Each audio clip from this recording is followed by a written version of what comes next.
And a beautiful scene as we settle in for a little 10-race Friday action here at Gulfstream Park. And delighted to have you with us here in this live edition of Gulfstream Park today with Acacia Courtney and Jason Blewett joining you right outside the walking ring from our Paddock Set Studios. Set to kick off a holiday weekend here with racing through Monday. Yes, we're racing on Monday as well, a special race day for Martin Luther King Jr. Day. We do have two graded stakes on tomorrow's card on Saturday, so it should be a pretty fun weekend coming up as well. Turf is where it's at on that Saturday card with the Grade 3 Marshawas River and the Fort Lauderdale. Now let's take a step back. Speaking of graded stakes, you would imagine looking at the efforts from both Noble Indy and runner-up Mississippi in yesterday's much heralded 9th race that both these horses might be bound for stakes next time out.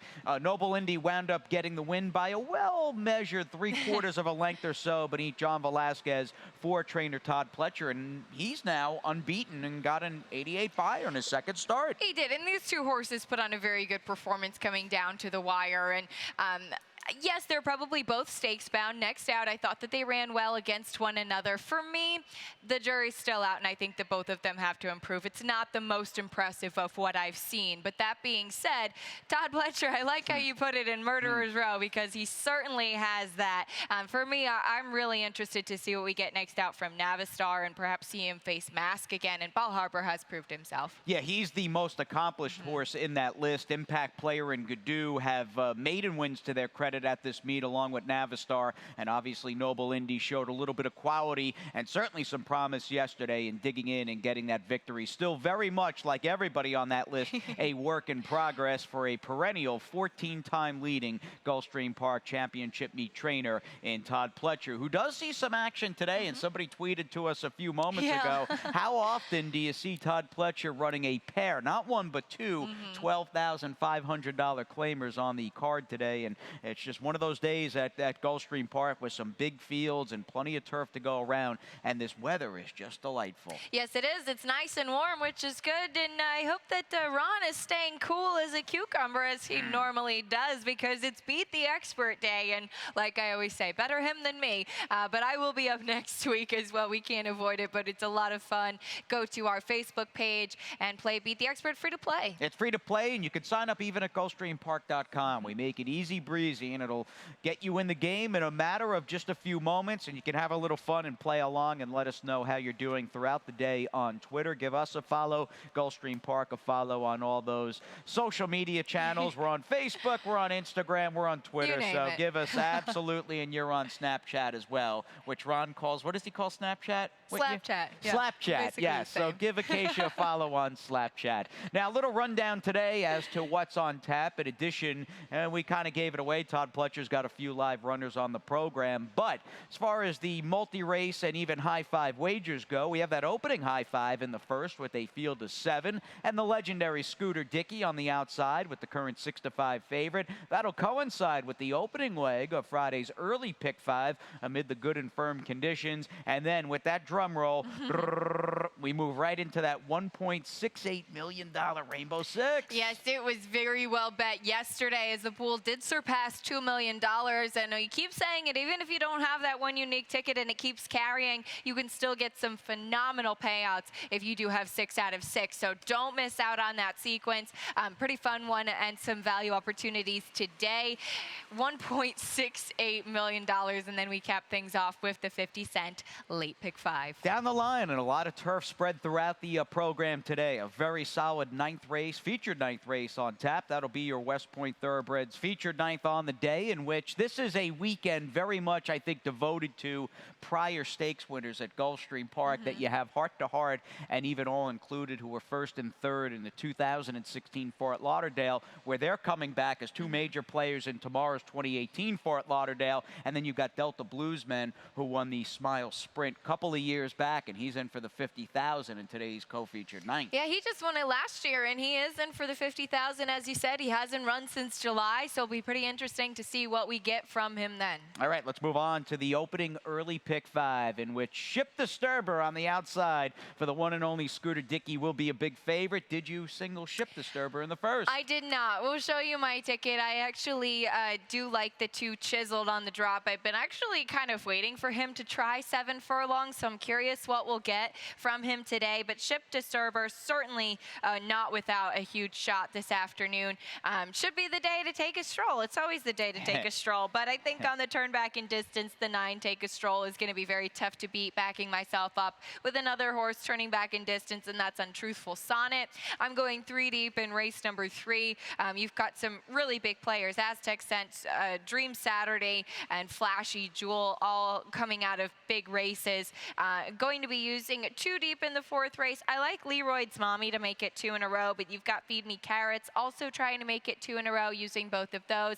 And then just going on the top barns with big chances. You've got Todd Fletcher and one of his 12-5 drop-down runners in Bannon. And you also have first off the claim for Gary Gullo in Grand Fortress. All right, that'll be the first, that Bannon runner, the first of those 2 really well-meant 12-5 maiden claimers on the program today for Mr. Pletcher, who also has Elk Camp in the finale taking a drop. And Sumner, I believe, today, and Sumner. Yeah. Sumner's the other one on the dirt, and you've got Elk Camp in the finale. I do know we've got a trainer stat waiting in the wings, so sit tight for that, a little teaser there. But getting back to the first piece of the puzzle today in race 1, which for the record, an open 12-5 older claimer on the main track going 7 furlongs.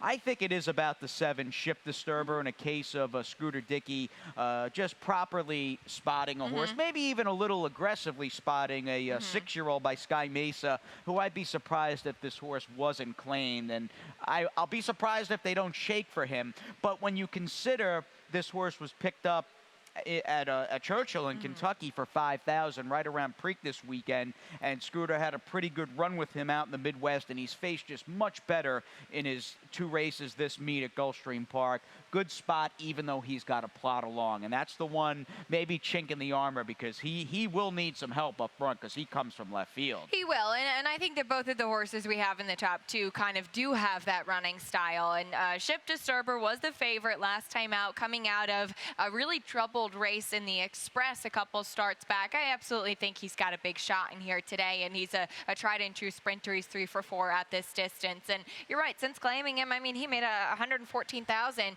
in 2017, so certainly a sharp claim there in a barn that's easy to root for. But the 2 Chiseled is certainly easy to root for as well. He really didn't run a step in his last couple, and I think that kind of dirtied up form will help you get a bit of a better price on him. He's getting a significant drop, but given how he's run in his last couple, it looks like that's warranted. And the fact that they do reach out for Luis Saez, I think, is a plus in here. And again, I'm hoping that if he's running the 7 furlongs, maybe that'll just help him kind of with that long run into the stretch, get in position. He's had a good career, a 12-time winner from 53 starts, and again, he does pick up Luis Saez, number 1 in the standings still with 44 wins. Tyler Gaffleone, who's 2nd in the standings, has the mount on the outside horse and the favorite, the 7 Ship Disturber, and he's got 35. He's only 9 behind Luis with a lot of racing left to go. And we're not just talking about this Martin Luther King Jr. weekend where we have a lot of racing. 12 tomorrow. Let's move on to race number 2 at 10 today as we head to the turf and we bring on a group of older filly and mare, $35,000 maiden claimers, and they will sprint 5 furlongs. Very much a case of, I almost put this this field into 2 categories. Layoff runners at bigger prices like the 1, Monterey Marianne from the rail, number 3, Salsa Silda, and the Happy Altar horse for trainer David Kazan, the number 8 Love for Ovi, and then the recency horses who look best, the 2 we have on top, and in fact in the same order. Untruthful Sonnet, who's got to show she can go 5/8, which is not always an easy thing to do. It's such a specialized turf distance. And then the 9 Take a Stroll, whose losses have mounted up over the last few months. And I swore last time, or 2 back rather, on November 9th, her last race sprinting, which is what she wants to do, I would never pick her again at 6-5 when she checked home 3rd and basically never got out of 1st gear. The more I looked around, though, Off an Effort will show you 3 back on October 15th. I've got to give her one more chance, and this was a disastrous trip. This was probably the day she would have won. She was up close and was in the game early, beneath jockey Luca Panici from the rail, and as we have them going into the far turn, horses need a good 2 to 3 feet around them when they switch leads into that, when they go from their outside to inside lead, hitting the far turn, the bank of it anyway, and clearly she did not have room. And she went from vying for the lead basically back to last. One more chance today. I'm right there with you. I think the turn back in distance is going to help her. And you can see even on the video, she's a beautifully put together filly by Stroll. And she's just been waiting to run at the right spot. And I think what's also key is, yes, she's turning back in distance, but this is her first time going 5/8 running for the tag. She's only ever run for the tag going 2 turns, which is not what she wants to do. She wants to go a shorter distance here. And the fact that Luis Saez does stay, I think, is a benefit as well. And then she just looks properly spotted. The jury's still out on Untruthful Sonnet, but she did kind of have the look to me of a filly that might be able to handle a shorter distance. So that certainly could be key. And she's been consistent in her career. She has. This is probably, I think, the best spot she's been in on the turf thus far in South Florida. Again, she's got to beat Take a Stroll. We'll see if she can finally get the money as the likely favorite. To the third we go. Some tough older claimers in this optional claimer starter allowance on the main track at 7 furlongs. And we have been running into, basically on a daily basis, horses dropping out of the many claiming crown races back on opening day of the meet, December 2nd. And that is very much a part of the conversation here with 2 runners, Dream Saturday and Flashy Jewel coming out of the Jewel, and then Aztec Sense coming out of the shorter 7 furlong Rapid Transit. I'm going to go with Mike Maker here with the 6 Flashy Jewel. If for no other reason, his effort was good the other day behind Flowers for Lisa, and I still can't get over the fact, and I think it's a positive, they took this horse for $80,000 back in Kentucky. It is pretty impressive. They claimed this horse, put him right in a grade 3, and then ran in the claiming crown last time, and it was a solid performance. And yes, that was a race. They kind of just all went around the racetrack in the same position. Flowers for Lisa hustled from the outside to get the win. What does concern me is, yes, this horse has some speed, and here's a stat, just some food for thought. He is 0 for 3 at this distance, and this is on the dirt at Gulfstream, going from route to sprint for Mike Maker. And usually all the Maker stats we show are phenomenal, and even still, the numbers are very good, but it is a very low ROI of just 67 cents. So what that means to me is that horses like this tend to be overbet and maybe underperform sometimes. I do think that he's very solid, and he's very consistent as well. Just got to prove that he can run the 7/8, and you certainly do trust the gut of this barn. No, I definitely do, and I also trust Jorge Navarro, who's got the 1 Aztec Sense. Now, we've seen a couple of next out winners exit the Rapid Transit, including Jorge's Shaft of Light yesterday, who never had an anxious moment with the big 87 Beyer victory. That was an impressive performance from him. We also saw Crocodile Charlie come back out of that to win, and he was one that, this was a horse that was trying to make up ground out of that race after being bumped around at the start and kind of taken out of his most comfortable running style.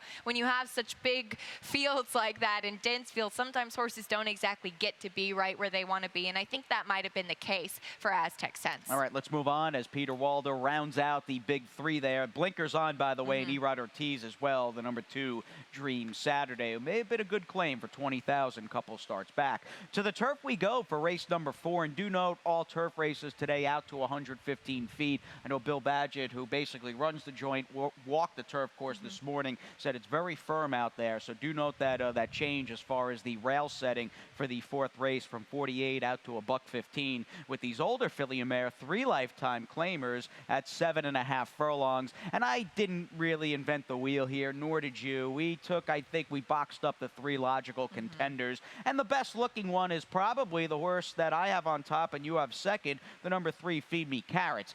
She's certainly the shortest priced off a hard-fought win. We will backtrack to December 28th, just a couple of weeks ago. And, man, I'll tell you, Rain in Spain, they moved in tandem right around this portion of the far turn. They hooked up right above the quarter pole. And although Feed Me Carrots was a big favorite at slightly above even money, Rain in Spain did not back down, brought her A game. And I was pretty impressed that Feed Me Carrots was able to turn her back gamely. And, again, the fact that she's in for the 3 lifetime today off this 2 lifetime win, I think these horses, for the most part, are basically the same talent level for the most part. Yeah, they're coming off of a similar race for sure. You had Feed Me Carrots, who dropped in class last time out. Rain in Spain, I agree, ran very, very well. But Jeremiah Engelhart, it's certainly a barn that I respect. But winners last time out on the turf in the past 5 years, he is just 10% at 5 for 49 and a negative ROI. So this is a horse that was kind of knocking on the door. Before that, on the turf, dropped. Very game last time. It's not without a question that she could make it 2 in a row in here. I just took a positive stat that I found on trainer Jane Sabelli and Leroyd's Mommy. Similar thing, 1 for the 16 non-winners of 2 last time. And here's this stat. Winners last time out on the turf at Gulfstream. She's 30% and an ROI of more than $3. So she has these horses win on the turf and then is just able to keep them in such good form. Definitely, and Bossiata may show some speed as well from post 2. Pace figures I use put her as the potential speed of the speed. I'd like to see Luca Panici actually use that speed to her advantage, and I think she's a must-use, and clearly you agree. We'll take the 3 of the 4 inside runners to get it done. In fact, all 4 runners in Acacia's Super in race number 4. And with the first 4 down, we'll take a little breather. We've got a lot more action coming your way, including that opening leg of the Friday Rainbow Six. On January 27th, the world's richest thoroughbred horse race returns. The Pegasus World Cup Invitational. 12 of the world's best horses compete for a record $16 million purse. It's an unforgettable entertainment experience you won't want to miss. At Gulfstream Park, one of Florida's premier entertainment destinations. Tickets on sale now at PegasusWorldCup.com. Pennsylvania, proud of our growing breeding and racing industry. Tens of thousands of jobs with a massive economic impact. Now, North America's most lucrative awards program will pay a 50% breeder award for PA-sired, PA-bred maidens who run first, second, or third, with 25% for non-PA-sired PA-breds. Plus, up to 40% in owner bonuses, 400-plus restricted races, and our program has paid out $30 million for the 6th straight year. Breeding and racing in Pennsylvania. It's a winner. Well, we're hoping to come up with more than just a winner today. In fact, I think Acacia and I have our sights set and realistically on sweeping the card. Yeah, I'll be we're not the experts, so we've got a shot, actually. We've got a shot, no doubt. And Ron Nicoletti, of course, who is the real Yoda Jedi Knight of the Gulfstream Park Public Handicapping Colony. He is up today and beat the expert. Yoda? He's Yoda. He's Yoda. I look up to him. He's my mentor. He's on Beat the Expert, and there's plenty of Ronnie to go around today with Beat the Expert Friday all the way through Monday, because we are running with that special holiday, Martin Luther King Jr. Day. Nice little shot of Always Dreaming winning the Florida Derby, and he's back in training. Johnny V looking pretty good. Post time will be 12 noon. Yes, don't miss out. Don't forget that. So we'll be here today, Saturday, Sunday, and Monday, and then back for the regular week to begin again on Wednesday. Race number 5, first division of a group of 12-5 3-year-old maiden claimers, in which this one includes Bannon for trainer Todd Pletcher. So what are we doing in the Rainbow? All right, we'll give you a look. I'm certainly going to use Bannon in here, as well as Grand Fortress, the 2 horses that I used in my Pick 5 ticket, going 3 deep in race number 6. That's a pretty competitive non-winners of 3. You've got the rematch of 2 Exaggerates and Diamond Mint. I kind of wanted a fresh face out of that, and I'm using the 8 Budding, who I think you're going to have a good price and could certainly run back to some of last winter's Gulfstream turf races that he ran here. Race number 7, that's where I'm going to single. That's the other Todd Pletcher drop-down runner, and that's Sumner. And looking at this race, I just kept looking around, and the horse that I had in second was Dino Dude, who loves to run second. Yep. So I decided to single Sumner, going 4 deep in race number 8. That helped me to spread in there. I had a tough time with that race and just kind of narrowing things down. Really competitive. 3 deep in race number 9. I'm certainly going to use Delta Bluesman, but with a little bit of hesitation, as he is in for the tag, and going to use 2 others in there, and then 3 deep in the nightcap. Hopefully we make it. You've got Cabin John, first off the claim, for Larry Ravelli. You've got Bake Like for Christophe Clement, and the other Pletcher drop down in Elk Camp. In Elk Camp, who I thought, and obviously thought wrong, that he could be okay. I really loved his 2-year-old sales breeze, big pedigree, just hasn't lived up to those expectations on the track, and he'll try the turf today, dipping into a maiden claimer. And that is very much not a sense of Bannon trying maiden claiming company, because he ran for maiden 50, but second out, shipping to Gulfstream. not going on and on and on. These horses just tend to win for Todd. Yes, they do. And I tried really hard, if you remember, to pick against some of those significant drop-down runners that he did have, and it didn't turn out so well. Yeah, so they just Yep. end up winning. And even if they're claimed and we don't see them really be as successful after that, they sometimes just win by the length of the stretch. So I am going to use Bannon in here, but I think you have to use the number 4 Grand Fortress. First off, the claim for Gary Gullo. He is the other major player in there. I think I would go in the Rainbow Six, 3-4, and be happy with that. Yep. And turn the page into Friday 6th. Very much act number 2 on this 10-race card. In fact, the late pick 5, ready or not, it begins with this 3-lifetime older claimer, a quick one here on the turf at 5 furlongs. Very hard race. Yes. And I feel as though this 6th, I know you went 4 deep in the 8th. I saw fit to go 3 deep in there, Acacia. This 6th race, though, feels like if you ran this race 7 or 8 times, you might have 5 or 6 different winners, every bit of the 2, 5, 7, and 9. Again, much like you, Sumner, much like Bannon, horses just win like that for Todd. And the stats, when you start to play around with the relevant stats, they're all just otherworldly, high-powered, high-winning percentages. I went 3 deep in the 8th. I'm hoping the fact that I trimmed Raining Lemons. I took her at it. Did you take her on top there? I don't think on top, but I did use her in the sequence. Yeah, if I went 4 deep, she's obviously the one that I would have last of 4 in the 8th race.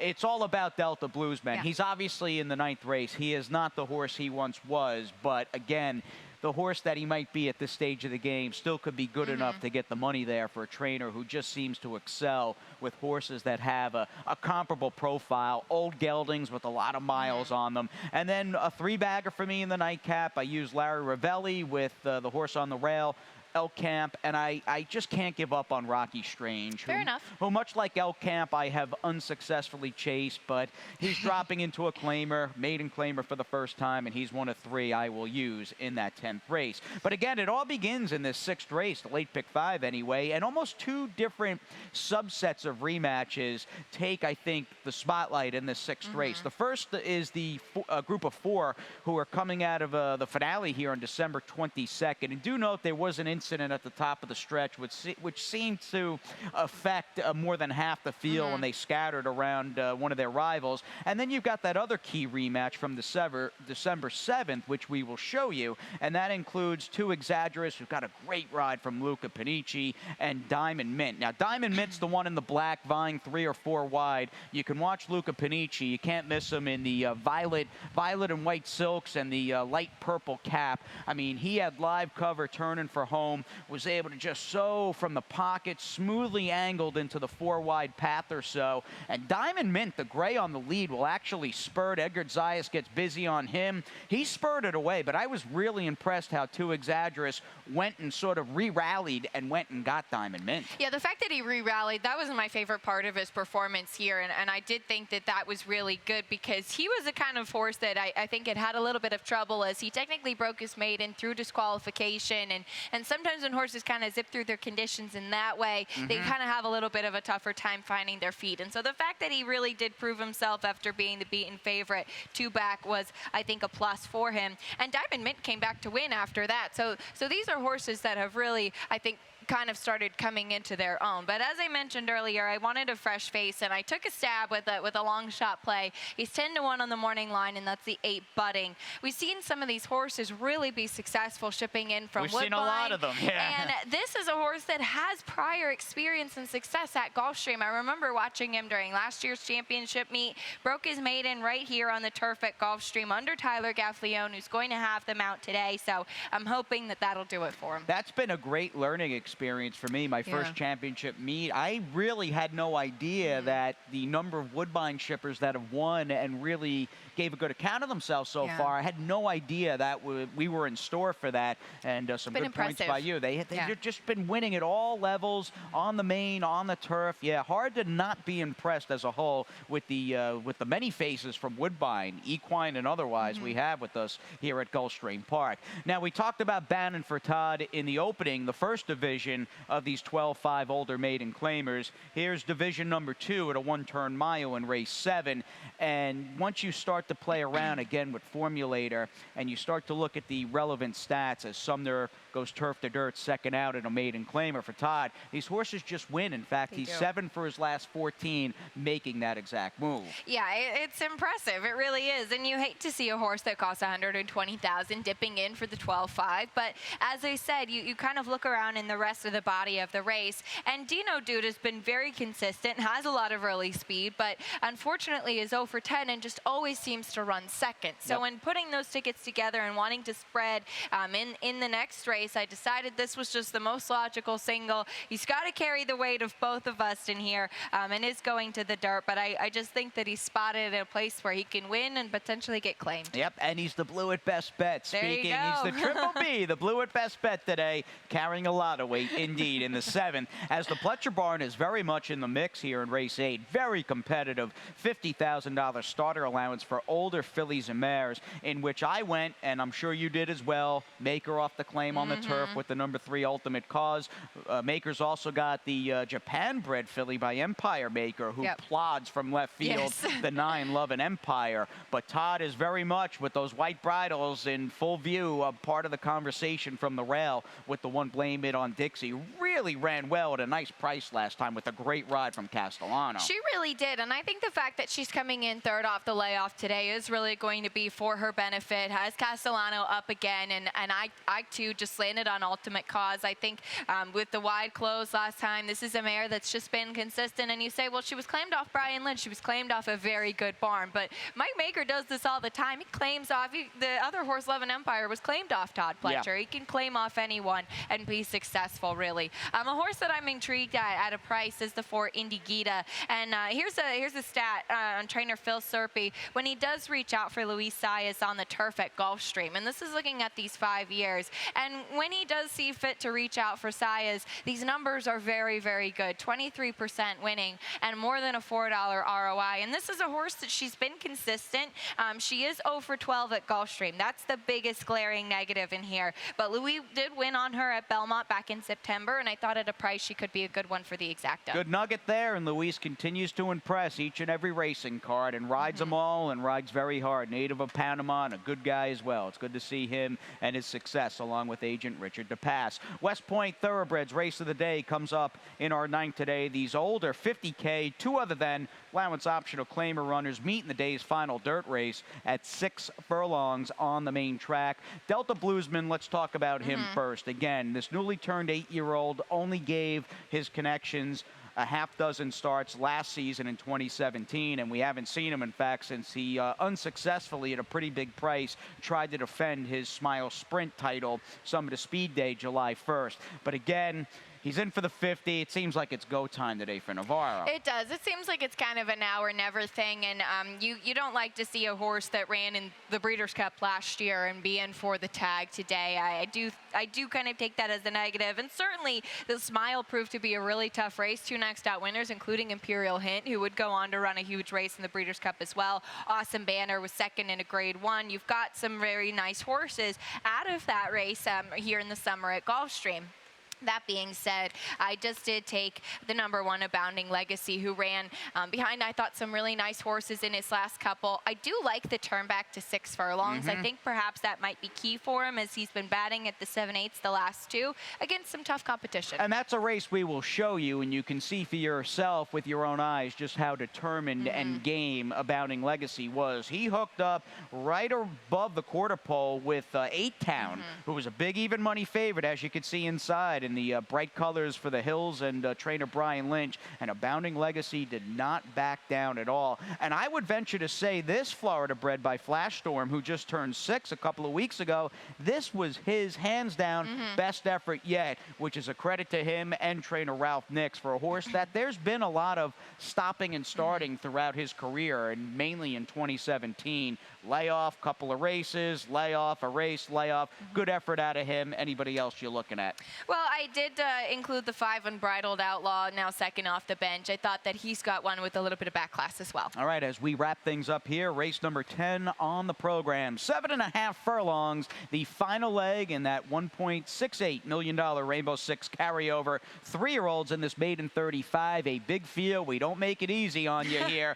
Ending the late 5 in the Rainbow Six. Got a few drop downs, and that's where I went. Ultimately, Rocky Strange, who I have chased with the Lonhro and the Danzig, but he's in a maiden claimer for the first time. And obviously, I respect Elk Camp, even though he just hasn't had any staying power. Yes, and we'll show that stat on Todd Pletcher. First time on the turf, going from maiden special weight to maiden claiming. Just wanted to show it because it's 4 for 13 winning and 7 for 13 in the money. So if that's something that concerns you, I'd be more concerned about the post than the drop in here. So certainly a must-use horse. Now, Cabin John, for you, you've got him in the mix? Cabin John is in the mix. I did just take a stab with the 9 Bakelite, who I was interested in adding the Lasix last time here at Gulfstream for Gustav Clement. All right, couple of horses by the late City Zip towards the outside. I do know Bakelite is the best bet today for Mr. Beat the Expert, Yoda himself, Ron Nicoletti. We'll have plenty of Ronnie today and plenty of Pete Aiello. In fact, the wait for Pete is over. He's coming up in just a few moments with those scratches and changes.